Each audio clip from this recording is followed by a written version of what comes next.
ദൈവത്തിൻ്റെ അതിപരിശുദ്ധ നാമം വാഴ്ത്തപ്പെടുമാറാകട്ടെ. ഇന്ന് വലിയ നോമ്പിൽ 34-ാം ദിവസം. ഇന്നത്തെ വേദഭാഗമായ വിശുദ്ധ മർക്കോസിൻ്റെ സുവിശേഷം 10-ാം അധ്യായം 35 മുതൽ 50 വരെയുള്ള വാക്യങ്ങളിൽ നിന്നും പ്രാർത്ഥനയിലെ വ്യത്യസ്ത മനോഭാവങ്ങളെക്കുറിച്ച് നമുക്ക് ചിന്തിക്കാം. 1. സുരക്ഷിതത്വം കാംക്ഷിക്കുന്ന പ്രാർത്ഥന. യേശു തൻ്റെ യെരുശലേം യാത്രയിൽ തന്നെ അനുഗമിച്ച പ്രിയ ശിഷ്യ സമൂഹത്തോട് തനിക്ക് സംഭവിക്കാൻ പോകുന്ന പീഡനങ്ങളെക്കുറിച്ച് പങ്കുവയ്ക്കുന്നു. എന്നാൽ ആ വേദനയുടെ നീറ്റലോ ദൗത്യത്തിൻ്റെ ഭാരമോ തെല്ലും ഏറ്റെടുക്കാതെ തൻ്റെ സന്തത സഹചാരികളായ യാക്കോബും യോഹന്നാനും തങ്ങളുടെ ആഗ്രഹ നിവർത്തിക്കായി യേശുവിനോട് യാചിക്കുന്നു. മഹത്വത്തിലും അവർ യേശുവിനെ ചുറ്റിപ്പറ്റി നിൽക്കുവാൻ ആഗ്രഹം പ്രകടിപ്പിക്കുന്നു. ഇത് മറ്റു ശിഷ്യരിൽ നീരസം ജനിപ്പിക്കുന്നു. എന്നാൽ യേശു അവരുടെ ആഗ്രഹത്തിനപ്പുറം സഹനത്തിനുള്ള അവരുടെ സമർപ്പണത്തെ അംഗീകരിക്കുന്നു. ക്രിസ്തുവിൻ്റെ ശുശ്രൂഷയുടെ മാനദണ്ഡം അവർക്ക് പരിചയപ്പെടുത്തി കൊടുക്കുന്നു. 2. കാരുണ്യം മാത്രം കാംക്ഷിക്കുന്ന പ്രാർത്ഥന. കേൾവി കൊണ്ട് മാത്രം യേശുവിൻ്റെ വരവ് തിരിച്ചറിഞ്ഞ ബർത്തിമായി ദാവീദ് പുത്ര എന്ന് നിലവിളിക്കുന്നു.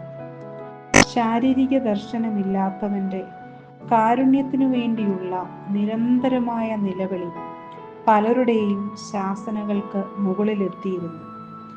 അത് നാഥൻ്റെ ശ്രദ്ധ പിടിച്ചുപറ്റി. യേശു അവിടെ നിന്നു. അവൻ്റെ ആഗ്രഹം തിരിച്ചറിഞ്ഞു. അവനെ സൗഖ്യമാക്കി.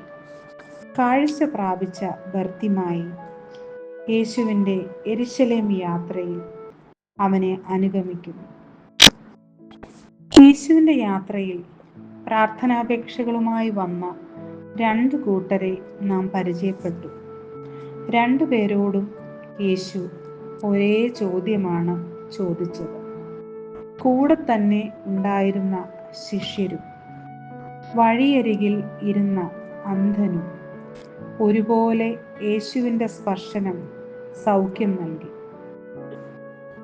സുരക്ഷിതത്വം കാംക്ഷിച്ച ശിഷ്യർ ശുശ്രൂഷയുടെ പൊരുൾ മനസ്സിലാക്കി സഹനപാതയിൽ രക്തസാക്ഷികളായി.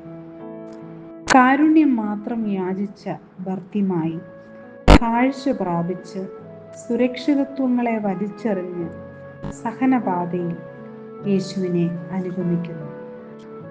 അധികാരക്കൊതിയും സ്ഥാനമാനങ്ങളോട് ആസക്തിയും തങ്ങളുടെ സുരക്ഷിതത്വം മാത്രം സ്വപ്നം കാണുന്ന സമൂഹം ഇന്ന് ക്രിസ്തീയ സഭയുടെ വെല്ലുവിളിയാണ്.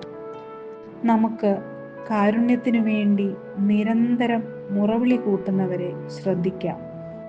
ഉൾക്കരുത്തില്ലാത്തവരെ ശക്തീകരിക്കാം. ഉൾക്കാഴ്ച പ്രാപിച്ച് സഹനപാതയിൽ ക്രിസ്തുവിനെ അനുഗമിക്കാം. കർത്താവേ, ഈ നോമ്പുകാലത്ത് ഞങ്ങളുടെ പ്രാർത്ഥനകളെ നവീകരിക്കണമേ. സുരക്ഷിതത്വത്തിൻ്റെ ആവരണത്തിന് പുറത്തു വന്ന് നിന്നെ അനുഗമിക്കുവാൻ ഞങ്ങൾക്ക് പ്രാപ്തി നൽകണമേ. ആമേൻ.